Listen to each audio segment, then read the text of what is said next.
Esta es la predicación del domingo 17 de marzo de 2024 de la Iglesia Cristiana Cristo Viene de Algeciras. El texto para hoy es el Evangelio de Marcos, capítulo 13, versículos 1 al 37. Recomiendo, como siempre, leerlo con mucha atención antes de continuar con la predicación para comprender bien todo lo que vamos a decir, porque entre otras cosas no voy a citar los textos completos porque solo la referencia para no hacer demasiado largo este vídeo. Hoy nos enfrentamos a un pasaje como Marcos 13, que se ha prestado a un sinfín de especulaciones y a veces de angustiantes visiones sobre el fin del mundo. Si pensamos en el futuro, ¿en qué pensamos? Si yo digo, hoy vamos a hablar sobre el fin del mundo, ¿en qué estamos pensando? ¿Qué nos viene a nuestra cabeza? Si pertenecemos a una iglesia evangélica, probablemente se nos haya explicado con profusión de detalles qué se espera del futuro, ¿no? Antes de ese fin del mundo. Sin embargo, ¿es esto correcto? A partir de Marcos 13, pero del libro de Apocalipsis, de otros pasajes del Nuevo y del Antiguo Testamento, ¿es correcto hablar de un fin del mundo? ¿De qué está hablando este texto? Como digo, en las iglesias evangélicas se ha popularizado una visión del futuro lleno de muchas tragedias y calamidades que preludian, es decir, que llevan, que son el antecedente al fin del mundo. Hay una concatenación de eventos que conducen al final y que nos van a ir dando la pauta de cuándo ese final llega. Sin embargo, muchas de estas interpretaciones son totalmente incoherentes con lo que dicen los propios textos bíblicos. Se trata de una narrativa que no es la narrativa bíblica, que está construida a base de un corte y pega de versículos y que desvirtúan por completo lo que la Biblia quiere transmitirnos. Muchas de estas interpretaciones nos pintan un futuro que resulta angustiante, que transmite miedo, porque hay múltiples calamidades y elementos distorsionantes y cosas que se escapan a nuestro control y muchas cosas terribles que tienen supuestamente que ocurrir. Y que la mayoría de las personas causan sentimientos de angustia y de miedo. Claro, sobre todo cuando somos coherentes con ellas, claro. Especialmente todos aquellos que hemos sido socializados, es decir, que hemos crecido en una iglesia evangélica y que hemos crecido con estas imágenes en nuestra mente desde una edad muy temprana.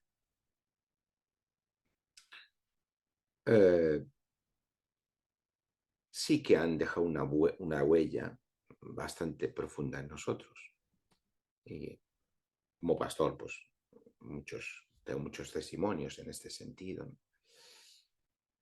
Incluso en el imaginario popular, secular, fuera de la iglesia, el término apocalipsis ha venido a ser sinónimo de presentes o futuros desastres. Es frecuente poder escucharle las noticias. Esto es un apocalipsis. Parece un apocalipsis, una imagen apocalíptica. Y cuando decimos este tipo de cosas o las escuchamos, nos vienen a nosotros pues, grandes desastres naturales, guerras, epidemias, elementos todos ellos supuestamente, que preludian el fin del mundo. Pero la pregunta es esta.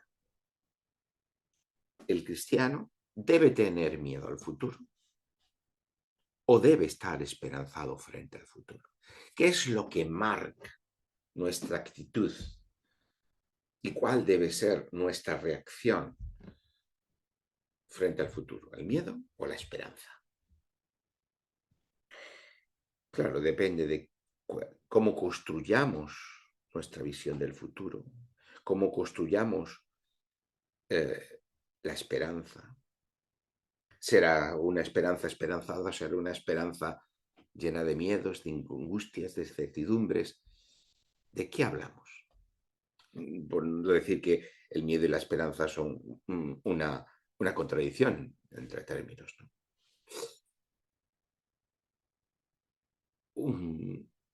Una esperanza que se basa en el miedo es un oxímoron es una contradicción en términos. ¿Cómo podemos tener esperanza si lo que esperamos son males y sufrimientos para el mundo? ¿Cómo tener esperanza en medio de los dolores presentes y futuros del mundo?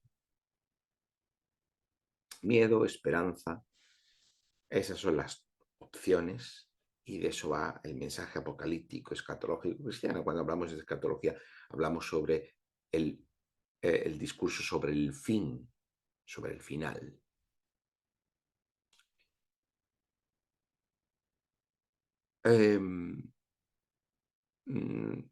No hay que olvidar que para la perspectiva cristiana, el final nunca es fin, sino que el final es siempre el principio. Y eso ya debería decirnos algo, que estas imágenes apocalípticas, entre comillas, tan frecuentes en nuestra sociedad y desgraciadamente también en las iglesias cristianas, está distorsionada. Y eso es lo que queremos ver hoy muy brevemente. Sé que es un terreno pantanoso, obviamente, y que muchos ya creen tener totalmente explorado, que saben exactamente a qué suceso futuro responde cada detalle. Bueno, este tipo de cosas, lo que ya tenemos una cierta edad, hemos escuchado muchas de estas reconstrucciones o interpretaciones desde los años 80, atendiendo a las vicisitudes políticas, históricas de cada momento, y todas, por supuesto, han sido fracasadas. Por lo tanto, sé que es un terreno pantanoso, así que hay que hacer un análisis ponderado de la escritura, términos teológicos, históricos, culturales, sociales, como siempre solemos hacer en nuestras predicaciones. Ahora bien, para aquellos que quizás algo de esto les pueda perturbar, porque diga, bueno, esto no es lo que yo siempre escuché, quizás esto no corresponde a lo que siempre me han enseñado, hacer una aclaración. Bueno, los que estáis habituados a escucharme, pues muchas de estas cosas no sonarán extrañas. Pero en cualquier caso, lo que quiero poner de manifiesto desde el principio de la predicación es que lo que vamos a decir en esta mañana es porque queremos ser más fieles y no menos a la Escritura. Es decir, nuestra fidelidad a la Escritura nos lleva a afirmar lo que afirmamos y a decir lo que decimos. Y todo ello porque respetamos la Escritura como, en su autoridad como palabra de Dios. Por tanto, precisamente con el ánimo de ser más fieles a la Escritura, decimos lo que decimos. Y si hacemos una crítica de estas visiones populares que encontramos muchas veces en las iglesias, es porque consideramos que son infieles y distorsionan lo que dice la propia Escritura. Y esto es algo muy importante a tener en cuenta. La cuestión no está en si corresponde a lo que siempre hemos escuchado, eso que creemos, sino hasta qué punto son fieles a la Escritura. Y esta es la piedra de toque. Y lo que nos anima a ser críticos con cosas que entendemos, después de un estudio profundo, concienzudo, a muchos niveles, que no es correcto, que no es adecuado o que no es suficientemente fiel a la Escritura. La primera pregunta que nos guía en esta mañana es: ¿de qué está hablando Jesús en este capítulo? Jesús está hablando con sus discípulos. ¿De qué está hablando Jesús? ¿De qué nos está hablando todo este capítulo 13 del Evangelio de Marcos? Claro, la respuesta clara y concisa es que está hablando de la destrucción del templo de Jerusalén. Y solo de eso. Y ya con eso podríamos aquí terminar y la predicación podría estar terminada, pero como supongo que causará una cierta insatisfacción, dejarlo aquí, continuamos un poquito. Para comprender esto hay que tener en cuenta lo que vimos la semana pasada. Si no habéis visto el vídeo de la semana pasada, os invito a verlo, porque es un buen preludio, es una buena base para entender lo que vamos a ver hoy.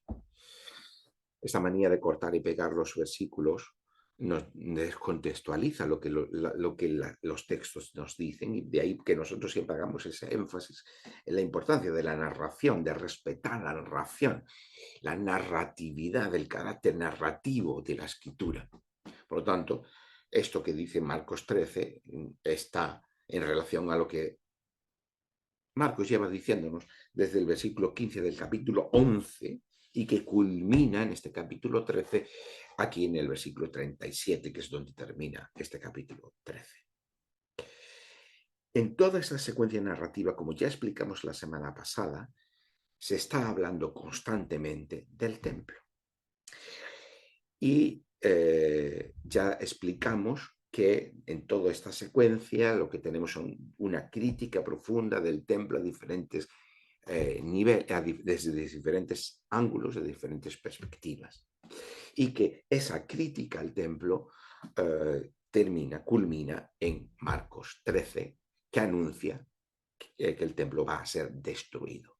En Marcos 13 no se nos dice cuándo, en qué momento, no se nos da una fecha, pero sí Jesús está en este largo discurso, está anunciando que el templo va a ser destruido.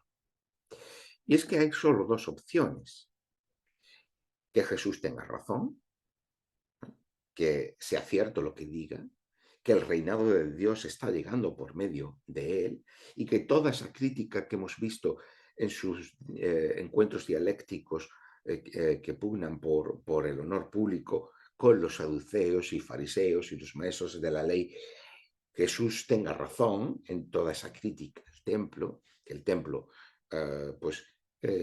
se ha convertido en un problema para los planes de Dios,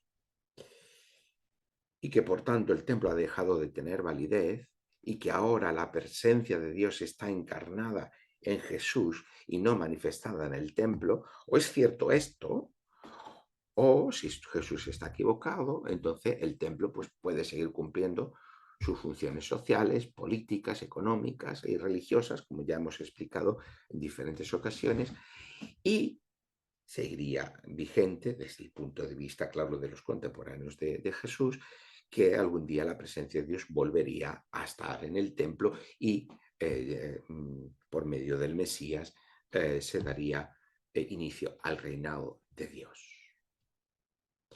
Claro, desde el punto de vista de contemporáneos de Jesús, que escuchar a Jesús, criticar el templo de la forma que lo hacía, y a escuchar a los saduceos, a escuchar a los fariseos que daban legitimidad al templo, había que elegir quién tenía razón, Jesús o los sacerdotes. ¿Quién tendría razón, Jesús o los maestros de la ley? Así que esta es la pregunta que está a lo largo de todos estos capítulos. ¿Quién tiene razón? Claro, Marcos ya nos va preparando desde el capítulo 11, cuando nos cuenta que Jesús expulsa a los mercaderes del templo y que Jesús está en todas esas encuentros dialécticos con los sacerdotes, los saduceos, los maestros de la ley, los fariseos, todos estos que nos va preparando cada vez que Jesús gana la batalla dialéctica con cada uno de ellos, nos va preparando, ¿no? Para ir diciéndonos, no, quien tiene razón Jesús no son los sacerdotes, no son los maestros de la ley. ¿No? Bueno, todo esto tiene como parte conclusiva, como su final, como la demostración palpable de esto, es Marcos 13. Claro, pero nos colocamos en aquella situación, contemporáneos de ellos. Vale, está muy bien que Jesús diga lo que dice y que los otros digan lo que dicen, pero hay una realidad, el templo está ahí, todos pueden ver el templo. El templo parecía incuestionable, estaba allí, era una construcción extraordinaria, mostrándose majestuoso, estaba recubierto, ¿no? Nos cuenta Josefo, por de oro, de forma que cuando incidía el sol,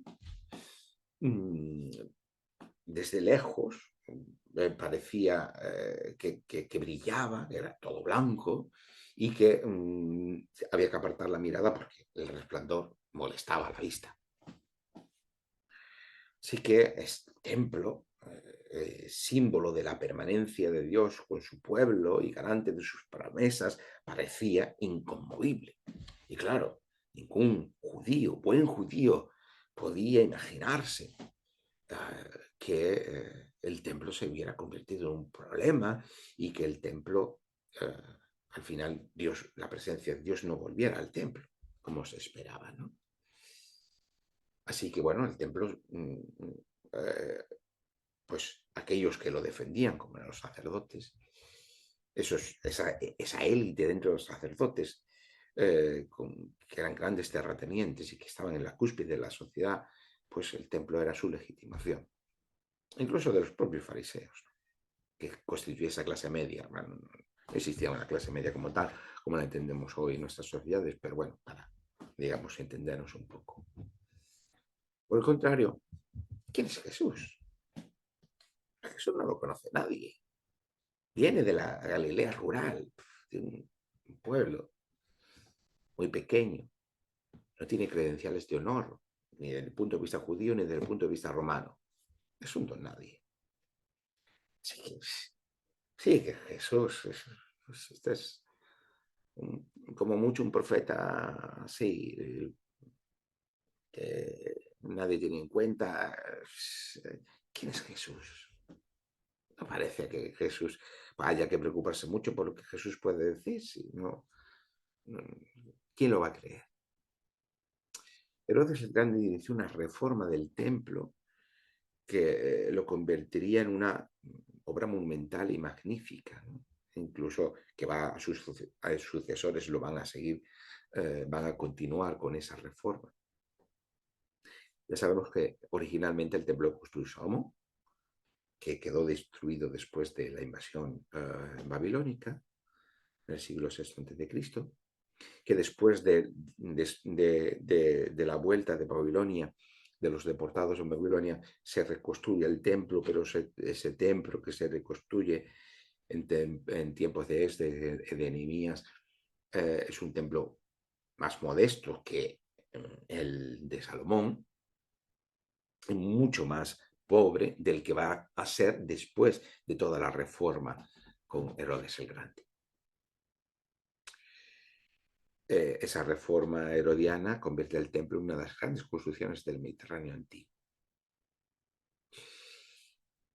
Como digo, en el tiempo de Jesús el templo todavía estaba en obra, no se van a terminar hasta el año 63 después de Cristo. Lo cual es muy significativo, se termina sobre el año 63 y se va a destruir el año 70. Así que no es de extrañar que esta parte de la narración comience con que uno de los discípulos, cuando salen del templo, la última escena que vimos la semana pasada, con la viuda pobre que echa las moneditas allí en la ofrenda del templo, después de esa escena salen del templo Y uno de los discípulos, no se nos dice cuál, le dice a Jesús, mira qué grandes edificios, ¿no? Mira qué grandes piedras y qué grandes edificios y qué monumentalidad, ¿no? Versículo 1 del capítulo 13 estamos. Claro, ellos venían de aquella Galilea rural, pobre.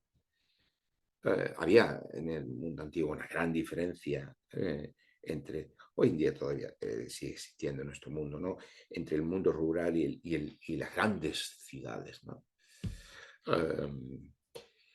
Y si tú estás acostumbrado a vivir en un pequeño pueblo y te vas a una gran urbe, pues como que todo te sobrepasa, ¿no? Pues, y hoy en día tenemos los medios de comunicación y vemos las imágenes en nuestra retina por medio del cine y de la televisión y tal, de redes sociales y tal. Pero en aquel momento ese cambio de pasar de un pequeño pueblo, la Galilea rural, hasta una gran urbe con las condiciones grande comparativamente en el contexto histórico que estamos hablando, obviamente. Con grandes edificios monumentales de piedra, de mármol, las casitas de allí de Nazaret, pues casas bastante pobres, ¿no? Claro, eso tiene que causar una cierta impresión, ¿no? Todos los peregrinos judíos tenían que ir a Jerusalén, así que de vez en cuando podían ver esto y bueno, ya quizás si tienes una cierta edad ya no es la primera vez que lo vieras, pero aún así tendría que causar impresión. Y Jesús responde de una forma un tanto sorprendente, ¿no? Porque les dice que ves todos estos edificios que estáis viendo, nada de ellos va a quedar en pie, no va a quedar piedra sobre piedra. Versículo 2 de este capítulo 13. Claro, esto alarma a los discípulos. Bueno, pero Jesús, Pedro, Jacobo, Juan lo llaman aparte. Dice, bueno, Jesús, tú has dicho esto, te hemos escuchado decir esto. ¿Esto cuándo va a ocurrir? No, claro, va a ocurrir hoy, mañana, pasado, la semana que viene, el mes que viene. Lo vamos a ver nosotros.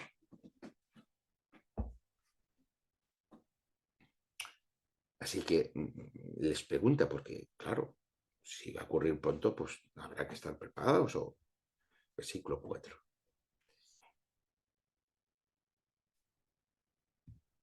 Para dejar claro que todo lo que dice el texto, el capítulo 13, tiene que ver con el templo. En el versículo 3, el texto de Marcos nos dice expresamente que estaban sentados en el Monte de los Olivos frente al templo, viendo el templo. En un intento que no perdamos de vista que todo lo que se está hablando, ¿no? Y lo que se va a hablar a continuación tiene que ver con la destrucción del templo.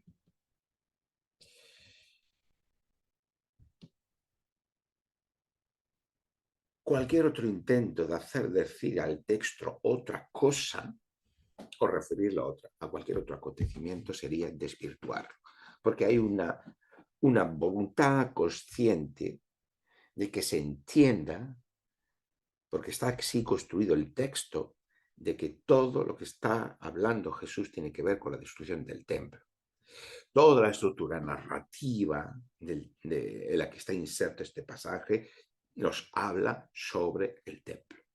Y esta mención expresa de que están viendo el templo, que están frente al templo, es una intención clara y manifiesta de mostrarnos que todo lo que se habla tiene que ver con este acontecimiento.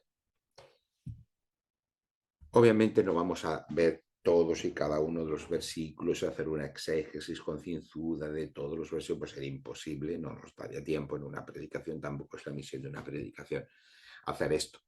Pero vamos a ver una serie de elementos que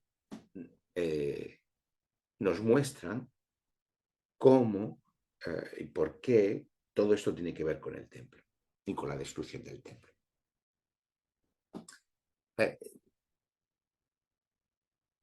Esto ya hemos dicho ocurre, el templo y la ciudad de Jerusalén va a ser destruido a manos del Imperio Romano en el año 70 después de Cristo. O sea, que faltarán desde que Jesús está hablando con sus discípulos hasta que ocurra, tienen que pasar todavía unos cuantos años.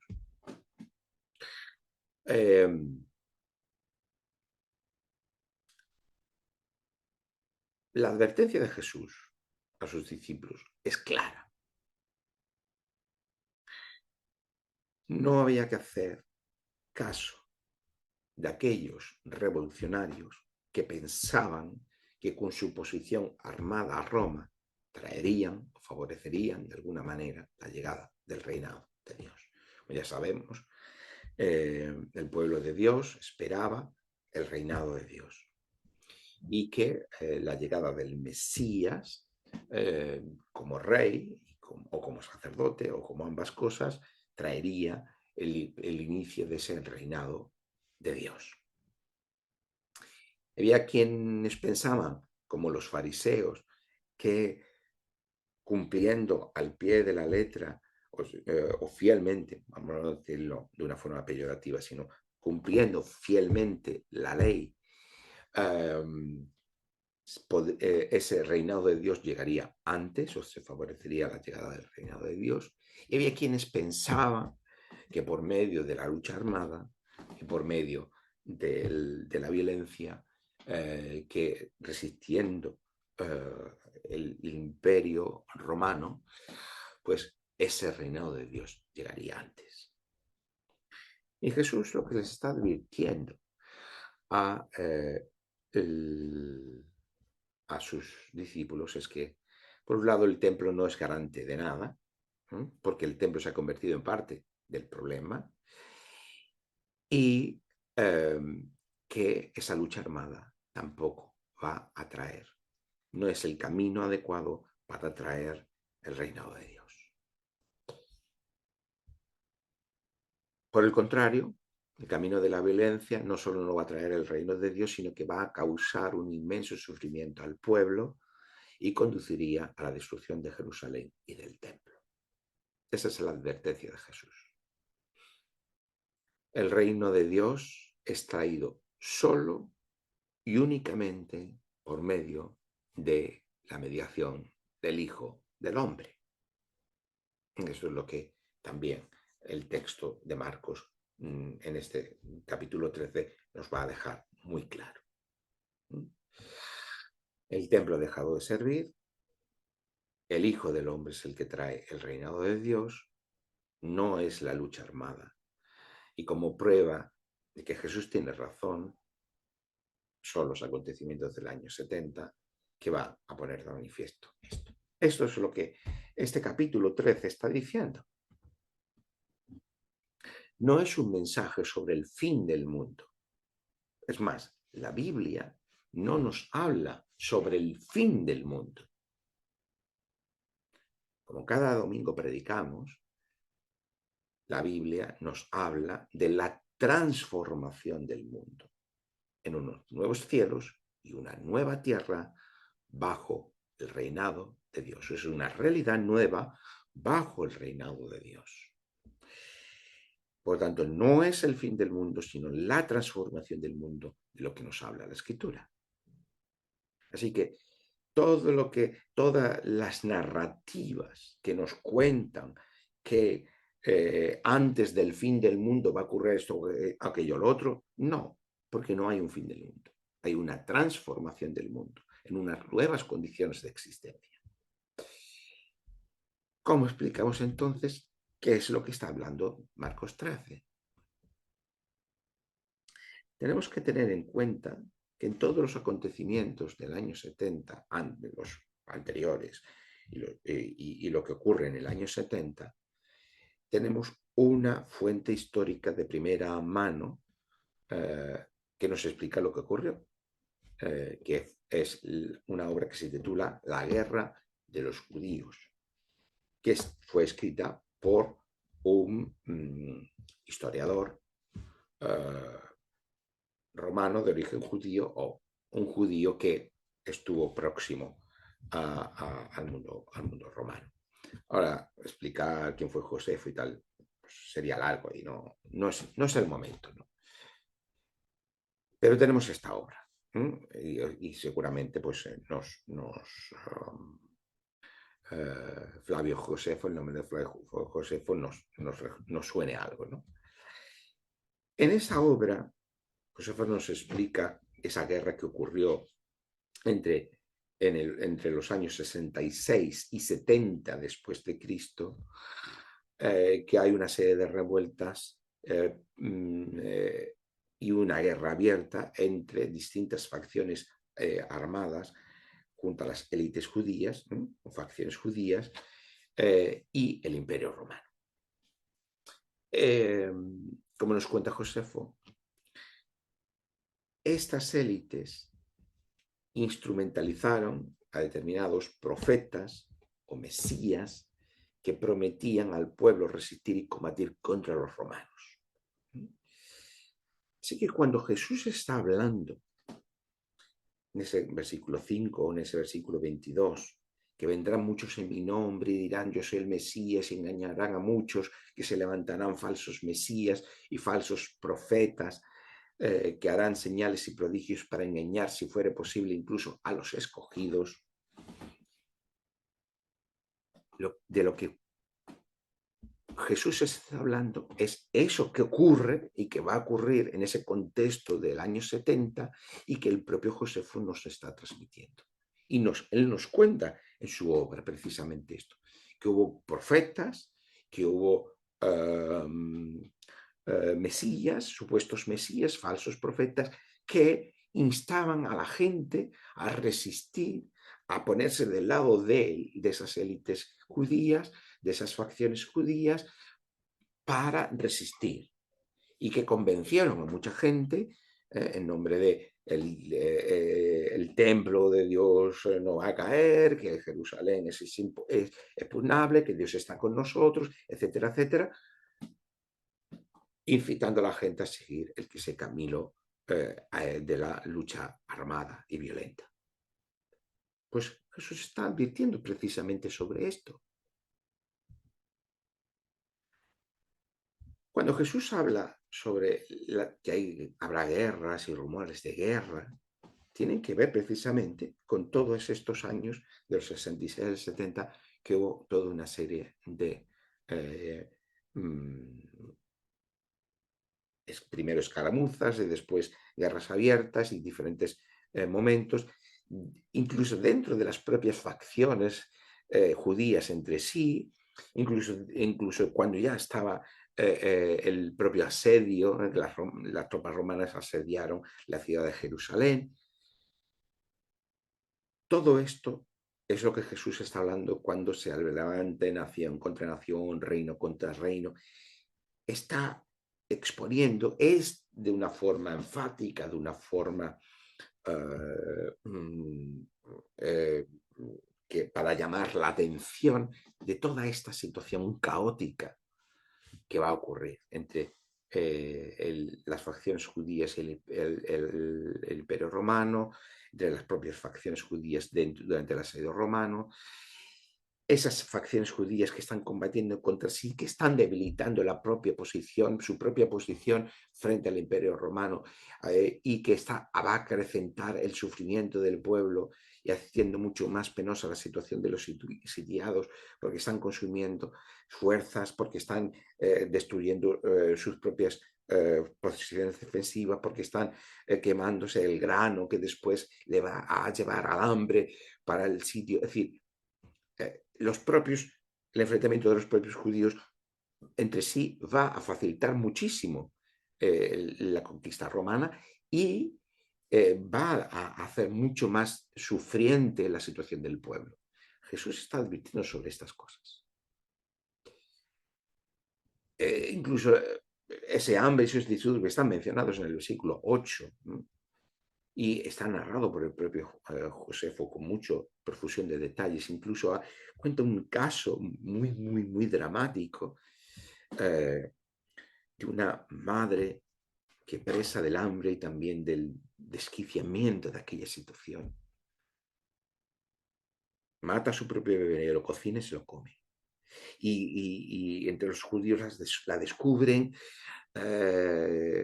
¿Dónde está tu hijo? Le enseña lo que queda de su hijo y corre no solamente a lo largo de toda Jerusalén esta historia, sino que llega incluso a oídos del propio ejército romano, como fruto de lo que debió ser aquella situación tremenda. No pensemos que sea un hecho histórico, tal, leemos los hechos históricos como algo. No, no, no. Si asistiéramos y si leemos esta crónica de Josefo de primera mano, es terrible lo que ocurrió allí. Así que no es en poco las palabras de Jesús. Es normal esas palabras de Jesús advirtiendo de todo lo que iba a ocurrir. Y por eso tanto énfasis en esas palabras. Y nos parece que están transmitiendo algo terrible y algo horrible. Y es que fue así realmente. Fue algo horrible y terrible. Así que es normal esas palabras de Jesús. Todas esas palabras de Jesús. Incluso esa referencia a la abominación desoladora de la que habló el profeta Daniel, que tenemos que en este pasaje. Es una referencia al libro de Daniel, del Antiguo Testamento, capítulo 11, versículo 31, capítulo 12, versículo 11, que ahí se estaba anunciando la profanación del templo en la época del imperio griego, después de Alejandro Magno conquistara todo la cuenca mediterránea y que llegara allí hasta Oriente, pues después los sucesores de Alejandro Magno se reparten su imperio y la dinastía seleucida es la que va a dominar esta parte de Oriente Medio. Ya hubo una profanación del templo en ese momento. Pues a eso está hablando Daniel. Pues precisamente Jesús alude a Daniel para volver a decir, para anunciar que cuando se vaya a destruir el templo, cuando vaya a ocurrir todo esto, va a haber precisamente una misma profanación del templo y además los textos de Daniel hacen referencia a que quitarán el sacrificio continuo. Y precisamente Flavio Josefo nos cuenta precisamente que dada la situación tan precaria que había en Jerusalén durante el asedio, el fin del sacrificio, se produce el fin del sacrificio perpetuo en el templo. Ese sacrificio que era continuo, que no paraba. Pues se detuvo ese sacrificio perpetuo. Y esto es lo que Jesús está aludiendo con estas palabras, con esta referencia precisamente al profeta Daniel. Así que ya hemos visto un poco, podríamos seguir haciendo algunas referencias y todavía nos quedan algunas referencias más. Con todo eso en mente es importante entender que las palabras de Jesús son unas palabras de advertencia para que cuando los que vengan, no precisa cuándo va a ocurrir, pues cuando empiecen a ocurrir estas cosas hay que tener en claro que lo que hay que hacer es huir de Jerusalén. Estos son los versículos 15 al 18 de ese capítulo 13 de Marcos. Incluso la referencia a todo esto como tribulación, como gran tribulación, que encontramos en Marcos 13, versículo 19, como digo, refleja muy bien toda aquella situación de muerte, de caos, de sufrimiento, de incertidumbre que vivieron de primera mano los asediados judíos en el sitio de Jerusalén en el año 70. El resultado de todo aquello fue que el templo fue quemado, la ciudad fue arrasada y miles de judíos fueron crucificados. Claro, si nos situásemos en aquel momento con los patrones de pensamiento y comportamiento de cualquier judío, todo aquello sonaría a que el mundo se viene abajo. Sí que los versículos 24 y 25, cuando hablan del oscurecimiento del sol, de la luna, las estrellas cayendo, nos indican que algo terrible está ocurriendo y va a ocurrir. Y todo este lenguaje es un lenguaje típico de la Biblia para indicarnos que algo extraordinario está ocurriendo. Es una manera metafórica, simbólica, enfática de decirnos algo está ocurriendo. Y cuando se espera intervención de Dios de alguna forma, este tipo de lenguaje siempre aparece en la Biblia. Así que, si Jesús tiene razón, y la va a tener a pesar del propio Jesús, en otros evangelios y en otros momentos del evangelio nos vemos a Jesús llorar por Jerusalén. A la vista de todo esto no es extraño, ¿no? que Jesús llorara por Jerusalén. Jesús tiene razón, si Jesús tiene razón y eso a pesar del propio Jesús, como digo, el templo sería finalmente destruido. Ya no es solamente que Jesús diga que el templo ha dejado de tener vigencia o que hay una crítica fuerte sobre el templo, sino que el templo va a ser finalmente destruido. Y eso mostraría que finalmente el templo, pues bueno, porque Jesús tiene razón en esa crítica al templo y que el templo ha perdido finalmente su vigencia. Pero entonces, si el templo pierde su vigencia, quien va a ser reivindicado es Jesús. Y de esto es lo que nos habla en versículo 26 y siguiente, en este capítulo 13, cuando habla de la venida del Hijo del Hombre, que como ya hemos explicado en otras ocasiones, en esta temporada, tienen que ver con el pasaje del capítulo 7 de Daniel, versículos 13 y 14, pero todo el pasaje del capítulo 7 de Daniel, que está hablando del Hijo del Hombre. Está hablando del Hijo del Hombre, o está hablando de aquel como un hijo de hombre frente a esos grandes monstruos que representan los imperios. Y entonces ese hijo del hombre que viene a la presencia de Dios, a ese anciano de días, que viene de las nubes a Dios. Es decir, que está hablando de ese hijo del hombre que viene a la presencia de Dios. ¿Qué significa? Que ese hijo del hombre es reivindicado y que se le otorga el reino, el imperio, que se otorga el poder de un reino que durará por siempre. Esa es la imagen del Hijo del Hombre y que por tanto ahora cuando Marcos 13 está asociando al propio Jesús esa venida del Hijo del Hombre, lo que está diciendo es el templo va a ser destruido y quien es reivindicado es Jesús. A quien pertenece el reino es a Jesús, porque en medio de quien viene el reinado de Dios no es obviamente de la lucha armada y revolucionaria que ha llevado y que va a llevar a la destrucción de Jerusalén y del templo, sino que el reino de Dios, el reinado de Dios está llegando por medio de aquella persona aparentemente insignificante, un ser humano insignificante, al que no tiene en sí mismo muchas credenciales, pero que es Jesús. De eso está hablando y de eso es lo que nos está contando esta referencia en Marcos 13, versículo 26 y siguientes.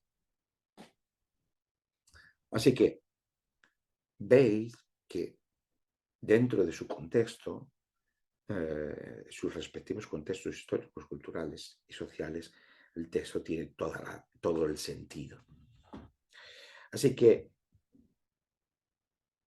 toda esta narrativa evangélica muchas veces se nos ha contado de que en el futuro vendrán falsos mesías, una gran tribulación, señales en los cielos, eh, todo este tipo de cuestiones que algunos ven situarlas en el futuro por venir, no tiene ningún sentido.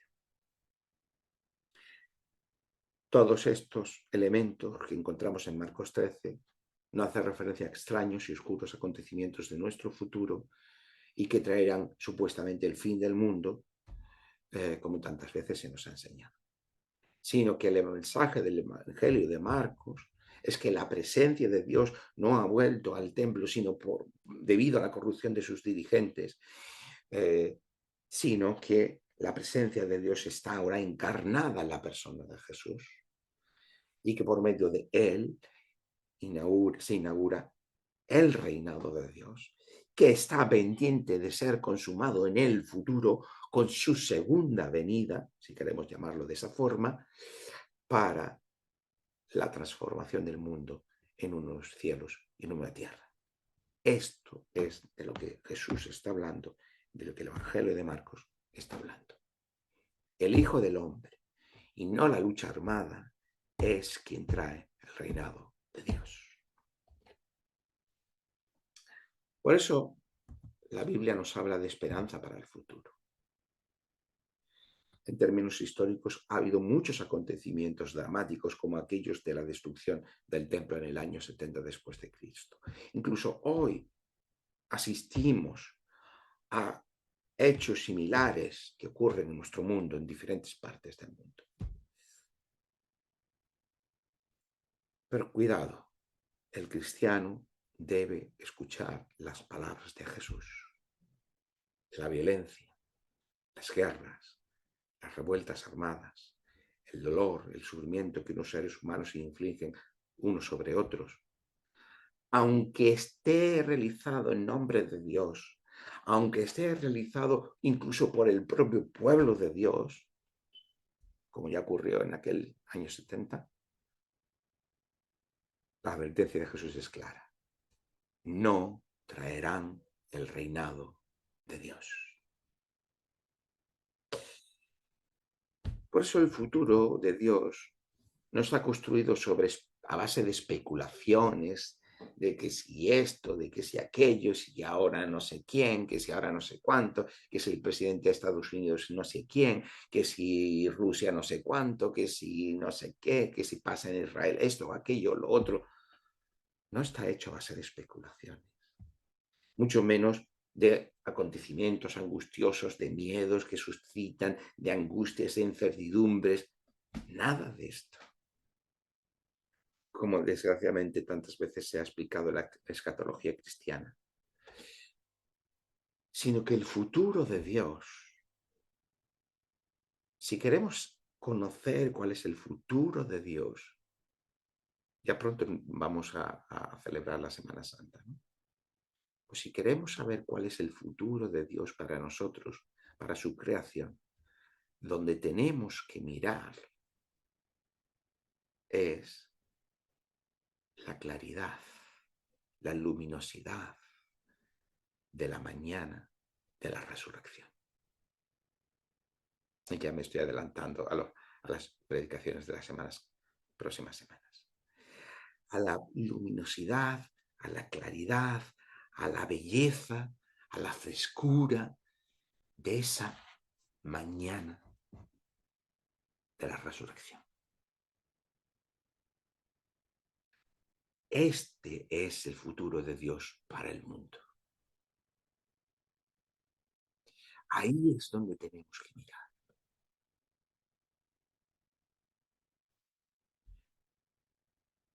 Lo que eso significa lo veremos en las próximas semanas. Pero es bueno, en esos tiempos llenos de incertidumbres, de guerras, de conflictos, a veces momentos que se vuelven muy oscuros, recordar esto. El futuro tuyo, personal y del mundo del universo entero se dirime en esa mañana de la resurrección. La claridad, la profundidad, la belleza de la mañana de la resurrección. Así que no olvidemos esto. Cualquier otras narrativas no son la narrativa bíblica, sean narrativas políticas, religiosas o de otro tipo. Leamos la escritura y seamos entendidos del mundo, seremos entendidos del mundo en el que estamos viviendo y hacia dónde tenemos que mirar. Que así sea.